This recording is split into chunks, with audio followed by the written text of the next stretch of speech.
twe twabaraga ko ubundi twe twamanutse twibara mu mirambo, kwibara mu bantu barapfa, ndaho twabaga ko turi bwomuke turi bazima. Ndataha ni gutyo ubundi nataye naho bare amasaha noze ijoro ryose meze gutya mu mazi mu muhengeri mo hagati, ahantu icyomba kigenda amasaha arenga na 20.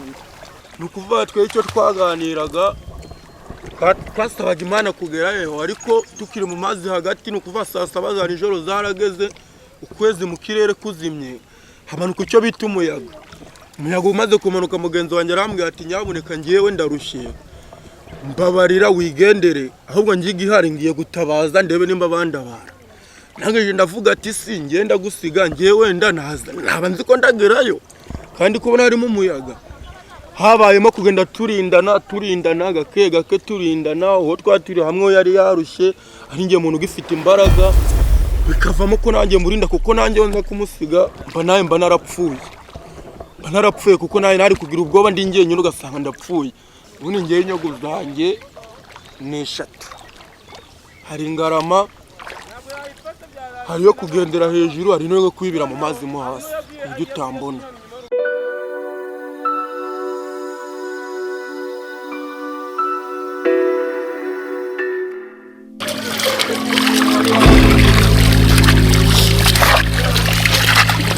Benshi barahatinya iyo bahumvisa mu matwi yabo, wagera ku rubyiruko bikaba akarusho, kubera ko ukuntu bahatinya birenze urugero mu matwi yabo no mu mitekerereze yabo. Aho nkubwira Nahadasanzwe, hari cyo mu cyongereza bita isolated, cyangwa se ikintu kiri izole mu gifaransa. Ni ikirwa gisa nkaho kiri mu kato, giherereye rwagati mu kiyaga cya Kivu mu gihugu cy'u Rwanda.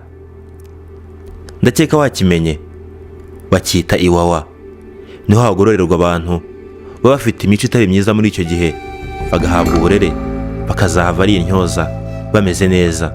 Benshi bagerageje kuhacika birabananira, bahasize ubuzima, kubera ko ntibiba byoroshye kugira ngo uhoge ugere ku nkombe z'ikiyaga cya Kivu ugihumeka umwuka w'abazima, kuko benshi bagwa rwagati mu kirwa. Umusore umwe yaragiye akora mu bitabo arasoma ati push yourself because no one else is going to do it for you. Wowe ubwawe isunike, cyangwa se ukora icyo utekereza. Mu gihe ubona ko ugishoboye, nta n'umwe uzaza kukigufashamo. Umusore utuye ku Mashyuza mu karere ka Rubavu niwe wenyine umwe rukumbi rudori wacitse iwawa, akagera ku nkombe z'ikiyaga cya Kivu akiri muzima, agihumeka umwuka w'abazima. Ushobora kumbaza uti yabigenje ate? Ni ibanga rya Muvara, benshi niko babivuga. Nyaboneka ngiye banyita nigire mbuhobeti, nkaba naragiye hagati mu mazi aho bita kukirwa ku iwawa, nzira ibintu byo kuroba isambaza. Ko nyaboneka ngimara kugira ku iryo shuri, ngiye nabonye umutima wanjye utagishimiye. Nyaboneka mureke murebe ukuntu naba naratashye ndana ubwato nzabye ku giti cyanjye cyasi kubera Imana yanjye. Nyaboneka mureke murebe ko umuntu atapfa Imana itabishatse. Turatangira tureba, dore gutya ngiye nari ndi ku mazi neza, maze ndi ku mazi neza. Murabona iyi ni isabune narayifashe ndisiga umubiri wose, namwe murabibona neza ukuntu byagiye neza rwose, umubiri wose mbisiga isabune. Murabibona murebe neza, dore nyaboneka ukuntu byagiye, kugira ngo umubiri wanjye utaza kuza kwangirika. Njya gutaha neza ku mahoro nda kibazo.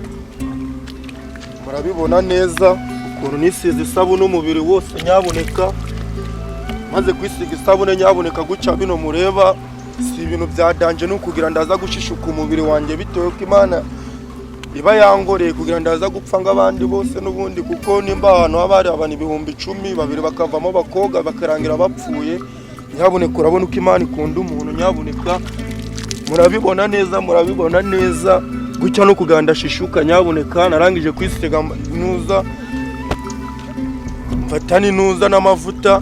Murabona yangaya na amavuta,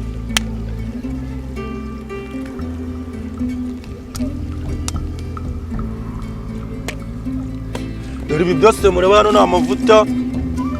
Murabona ndagufata dukeya kugira utaza kwangirika, ari gufata dukeya bikakubana ibibazo. Nyaboneka murabibona neza ukuntu uko ibintu biba bigenda n'ubu Imana igikunze ukuntu arama nyabuneka murimo murabibona kirazira kwisiga isabune gusa nyabuneka kuko byose bihita bigushiraho urabona n'umutwe wose na hehe ufise nyabuneka murabibona gucya nuko naba naratashe ndi kuva ku iwawa neza buri kimwe cyose murabibona neza amavuta isabune buri kimwe cyose nyabuneka urabona ko nahinduye isura ngo undi muntu hejuru y'ibyo mba ndi kwisiga cyane uko byagiye kose mubirebe neza nyabuneka ukuntu umuntu atapfa Imana itabishatse urabona gucya ndisize ayanyuze yararangiye nyabuneka bisaba no kwisiga mu maguru neza buri hamwe hose murabibona neza nyabuneka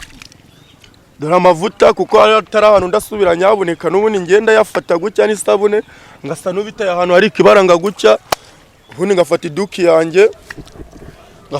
yanjye nyabuneka ngigera ku mazi narapfukamye ndasenga ndavati wa Mana niyo nabandi n'umunyabyaha cyangwa ngo riki ibyo ngiyemo ni wowe bizi ukuntu biragenda uramfasha nimba ndapfa nimba ndarama nyabuneka nge simba mbizi niho namanutse gucya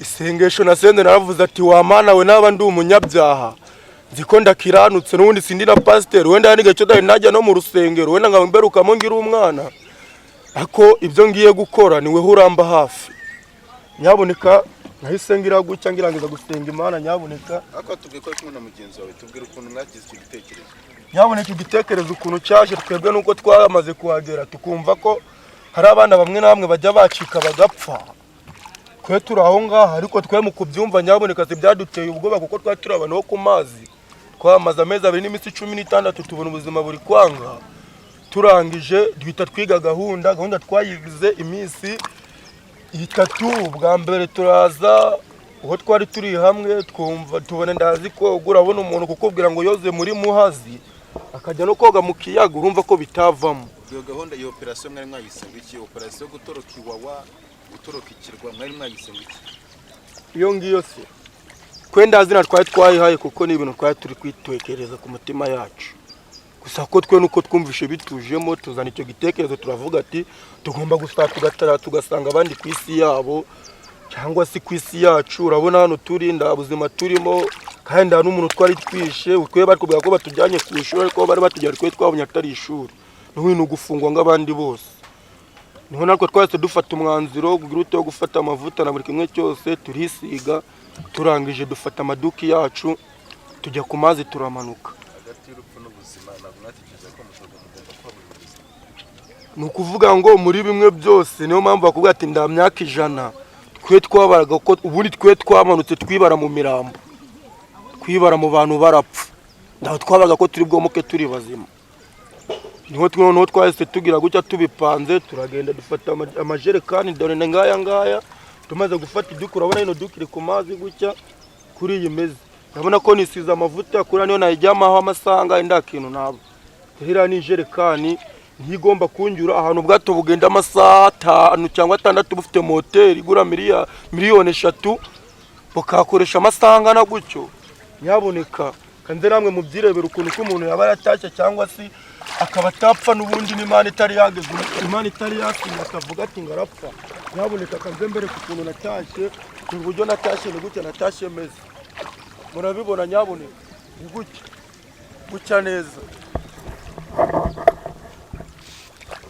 ni gucya nashaka kuruka ngagira gucya ngigaramiraho neza urabona ko gucya ndaharibi gucya naharibi nta kibazo nagira ameze gucya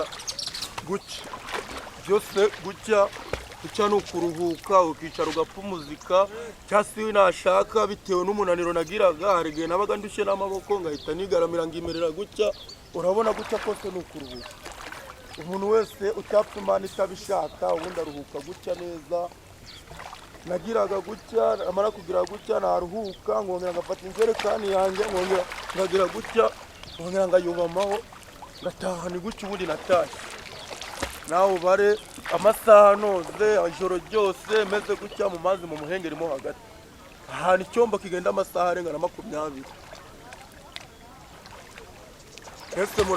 mwese murabibona ukuntu ko umuntu atapfa Imana itabishatse urabona ahangaha hose ngo ndi koga gucya nakoresheje amasaha 12 yuzuye neza. Iyo niyo nyogo yawe wakoresheje? Eh? Iyo niyo nyogo yawe wari gukoresha kwa ngo wambuke? Iyi ngiyi niyo nari ndi gukoresha. Urabona ko ino jerekani ndi wayisiga ndahantu wagera. Aho bigera ukumva umubiri gwibanye, ugasaba ko ngomba kumanza kuruhuka, ugaturiza ku jerekani kuko ari cyo bita ibinya byo mu maguru. Iyo bigufashe birangira ufashe iduki yawe ukahita uyigaramo. Uri kumwe na mugenzi wawe? Ni biki mwaganiraga icyo gihe mubona muri mu mazi hagati? Nukuvuga twe icyo twaganiraga twasabaga Imana kugerayo, ariko tukiri mu mazi hagati nukuvuga saa 7 za nijoro zarageze, ukwezi mu kirere kuzimye, hamanuka icyo bita umuyaga. Umuyaga umaze kumanuka, mugenzi wanjye arambwira ati nyabuneka ngiyewe ndarushye, mbabarira wigendere, ahubwo ngiye gihari ngiye gutabaza ndebe nimba bandabara. Nangeje ndavuga ati si ngenda gusiga ngiyewe nda naza, naba nzi ko ndagerayo kandi kubona harimo umuyaga. Habayemo kugenda turindana gake gake turindana, uwo twaturi hamwe yari yarushye, ari ngiye umuntu ugifite imbaraga, bikavamo ko nanjye murinda kuko nanjye nza kumusiga mba narapfuye kuko naye nari kugira ubwoba ndi ngiye nyine ugasanga ndapfuye. Hakimana yaradufashije, ubundi ko twavuye turi babiri tubona turatashye tugeze hanze, ariko ahantu twomotse nyabuneka twahageze saa 12 n'igice za mu gitondo yo musozi, ariko nukuvuga abantu twomotse twahajyamye amasaha 5. Ndakintu waho umuntu ngakirye, urabona mu kanwa ari hashishutse, ndakintu wari wambaye ngo iryo rumuneka ubwaho sinayo nawe ushobora. Nanjye ubwanjye naritsiritaga ngabona umubiri gushonga. Ariho handi nakandagiraga, nakandagira nazamura amanono, nazamura igitsina siga amanono hasi ngatumva musikire ngarashwanyutse. Byose n'ubuzima nanyuzemo icyo gihe no kugeza izi saha, ari naho mpamvu ngishimira Imana. Ibindi byose urabona niyo byambaho nuwazana imbunda kandi asa n'ubundi koko bujya hari ikimana ibarangoro, urumva ko mba narenze ku nshingano z'Imana. Niyo mpamvu kugeza izi saha ngenda cyashimira Imana kuba ngiriho. Urabona ibintu byose nagiye nyuramo, ngaba ndi ku isi, nta n'umuntu uzi uburyo natashye. Nyabuneka urabona kujya ahantu bavuga ati uyu nguyu niyo yamarana imyaka 10 azatera uko tumuzaniye ubwato bumucyura ufatwa ukundi kuntu. Ariko urabona ko hano guca ngiye bahise babona ko natashye. Urabona ngo bubani 4,800 twahabaga, ugaca babuzemo abantu babiri. Nyabuneka nabo ubwo bajya kumva ati abantu bapfuye barahari dufite icyaducyuye. Urabona ko byose umuntu ashimira Imana. Tugaruke no Obedi yavukiye he, n'umwana akangaye mu bana wabo afite ababyeyi natwe? Nukuvuga ngo ngiyewe mu bana navukiye ahangaha mu karere ka Rubavu, umurenge wa Nyamyumba, akagari ka Kiraga. Ngaba mfite umubyeyi umwe, ngaba mfite mere gusa. Ngaba ndi umwana wa gatanu, ningiye mutoya mu rugo. Numva ko nubundi ibaze kunyara ingari za nyuma mu nda, nubundi bikarangira izindi zinyaye mu kivu, ubundi utanazinyaye mu butaka. Numva ko aba ari ikibazo. Ushatse kuvuga icyo? Nshaka kuvuga ngo ibaze kubura uwa nyuma, waravutse uri uwa nyuma. Ibyo mpamvu avanga Imana irebera umuntu, wenda bavutse mbere yanjye ndibaye barapfa, ngiye wa nyuma akaba ari ngiye witupfa hejuru y'ibyo mbuye nabyo. Ariko urabona ko Imana nubundi yabyanze ikavuga ati subira mu muryango wawe. Urumva numara gusubira mu muryango ubeho ngabandi bana neza ku isi ndaribe. No kugeza izi sange ndacyahari. Nyabuneka ibyo bintu hashize imyaka 2 bibaye. Inshuti abafana bumvishe ko waturutse ikirwa woze amazi n'ukuntu abantu benshi bavuga ko nta muntu ugituruka. Byakiriye abantu bo babyakiriye. Inshuti zo zikimara kubyumva zahise zibona koko n'ukuntu zihazi, zahise ziba ng'abantu bahumanye, bambona bakaganda umudayimoni hejuru y'iki ya bya bintu nakoze. Nyabuneka nuko byageze nyuma bagataba koko nandi wa muntu wabo, ariko bo bitewe n'ukuntu natashye bo ndi babyemeraga. Ariko noneho raporo yaje kuvegura avuga ati nyabuneka hari abana babuze gucana guca, ariko akaba ari abantu batwaraga icyombo bazana y'ingwe n'ibyo kurya, bakaba barambonye nabo tukaganira, barabavuga ati ba bana barahari ndahari ibi baratashye. Gusa ko nyuma yaho ngaho nda kibazo kigeze kiyaba cyo kuza gukurikirana umuntu. Kwanga kukirwa bumva ko mwaturutse mukakirenga kandi harindwa n'abasirikare bo bakiriye iyo. Nukuvuga ngo ubukuntu bakiye inkuru, urabona ko umuntu uw'Imana yashatse kurokora niyo wafata ibuye ukarisatura ukamushyiramo hagati avamo, koko ikirwa kirarinzwe. Ariko urabona ko ujya kurinda hari abafite amashuri barangije, ariko akaba atafite ubwenge bwo kuba yavuga ngo kanze ngine zino kubera ko ababona n'ubutumwa ninjya no mu mazi ndahitamo bitewe na buri wese aho yavuka. Urabona ko ntabwo wafata ifi ngo ujye kuyishyira ahantu hari igikaje n'ubundi ngo kugira itazagucika kandi uyivanye mu kivu, kandi wafata ifi cyangwa ufata urusambaza ngo ururambike ku butaka ngo ruzagenda nk'uko rugenda mu mazi, ntabwo bibaho. Urabona umuntu agomba kujyana muri gereza ukabamo n'imyaka 100, ariko ngara bitewe ko ndana dosiye y'umuntu aba afite ndani cyaho umuntu aba afite. Urabona ko umunyeshuri adashaka kwiga arataha udashaka kwiga na minervari yabuze byose urataha. Urabona ko nanjye hariya harige nari mfite wenda numva ngende umuntu uhora nakwirira cyangwa nakwibonana n'abandi bantu, ariko ubuzima nari ndimo ngabona burenze natekereza n'icyo nazize. Nyaboneka sindi umuntu wafatiwe mu muhanda nuko nafashwe ndoba injanga, kandi ubundi sibyo kandi niko sabari bakoze aho bamvanye ni mu kivu. Sinzi impamvu bari bashaka no kujya kunduza mu mazi, ndani cyahambye kwica ibintu byagiye. Nyaboneka uwo muntu mwacikanye mwongera guhura cyangwa murahora? ni ukuvuga ngo wowe twahavuye hamwe kuko we yarari n'igisambo, we yari igisambo. Byarangiye bamujyanye muri gereza bamukatira imyaka 4. Wari gereza? Bari gereza. Yatorotse iwawa, ageze iwawa barazamenya ko yatorotse akiri muzima. Oya, ntabwo ari cyo yazize. Kuyawa nda muntu ugukurikira, ahubwo we yaraje akomeza ingeso ze zo kwiba, bahita bamufata bamujyana muri gereza bamukatira imyaka 4. Yitwaga nde? Namwitaga Mungu yiko.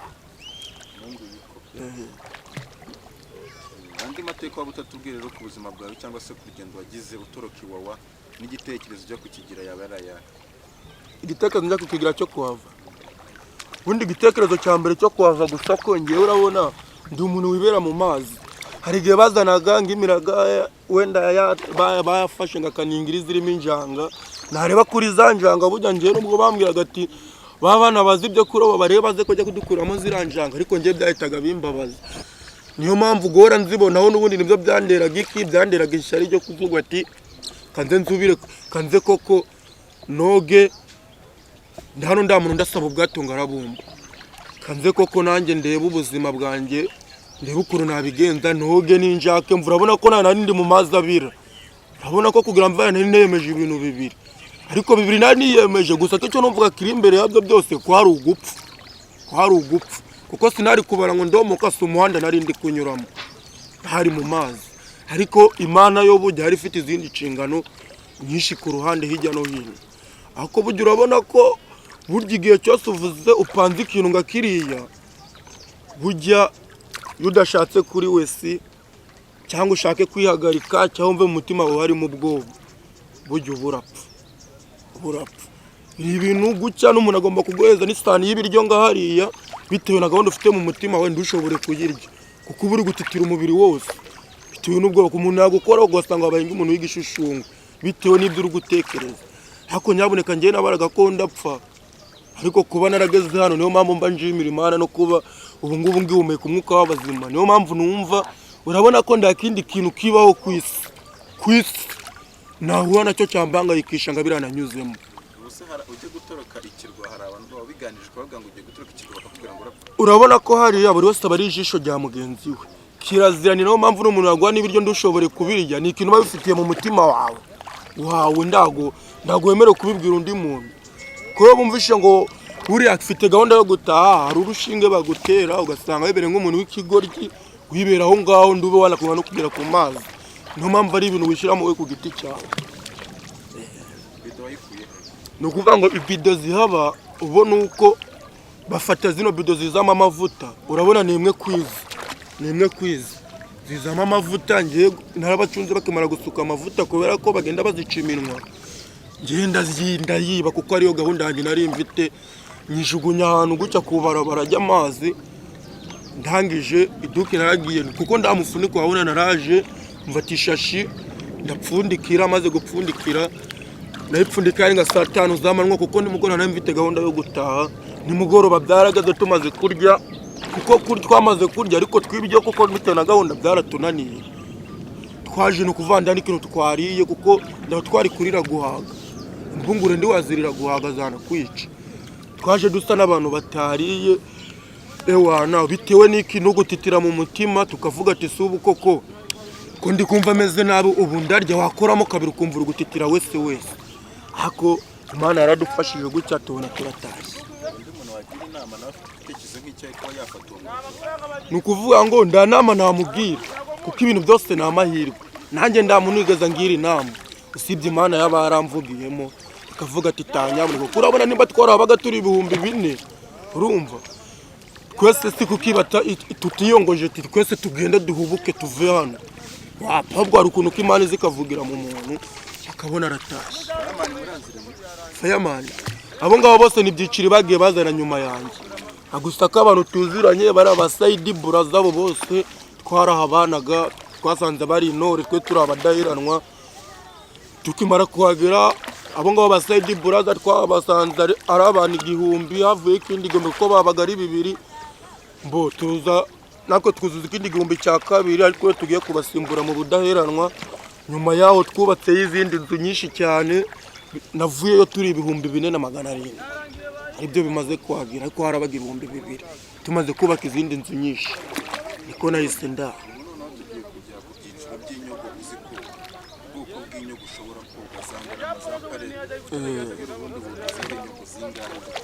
ubundi ngewe inyogo zanjye ni 3 hari ingarama hariyo kugendera hejuru hari no kwibira mu mazi mo hasi ibyo utambona ni ukuvuga ngo ngiye kubera ko urabona nganje ngiye nagaze kukivu mfite imyaka 9 ubu mfite 23 urabona ko urumva ndakintu cyo ku mazi nayoberwa habe na gitoyi nanjye nagendaga mbona abandi babikora nahenga ngenda mvatira kuko nari ndi umwana mutoya cyane nazibereka nari dore ya mbere niyi gucya urabona gucya